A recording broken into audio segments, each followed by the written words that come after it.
back. There are some that 20, 30, 50 years are still trying to turn back actually after moments such as this. Therefore, this calls for introspection. This calls for a rethink. This calls for serious empathy on our part as a leader. And I have said this many times on the floor of this House, Mr. Speaker, that the challenges that we face as a country, on many occasions, we have very limited choice.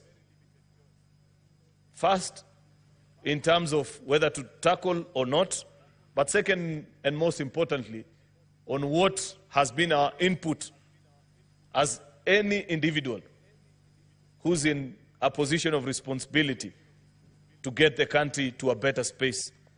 Therefore, as I begin, Mr. Speaker, I'd wish to personally, and this is at a personal level, not even necessarily as Senator for Kericho, Majority Leader, but just as a leader and somebody who God has granted the opportunity to serve in a position of responsibility in this country, to tender my unreserved apology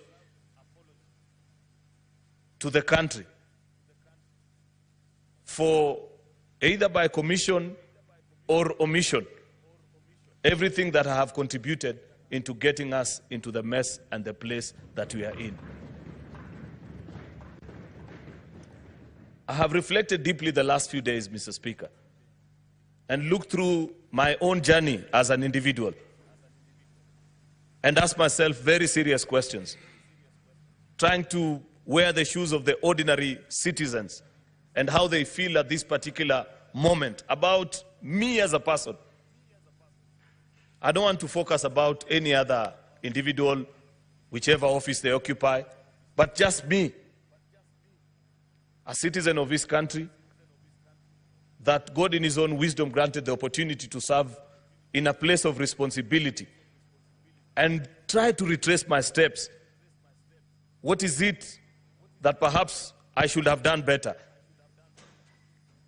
I have to be sincere, Mr. Speaker, that there were days in the night that I contemplated even quitting and said, perhaps maybe other people can do it. But this is not the time to quit. Because quitting doesn't solve, it doesn't get us out of the hole that you already are in. If it's about getting out and running away, Mr. Speaker, you first sort the mess that you created.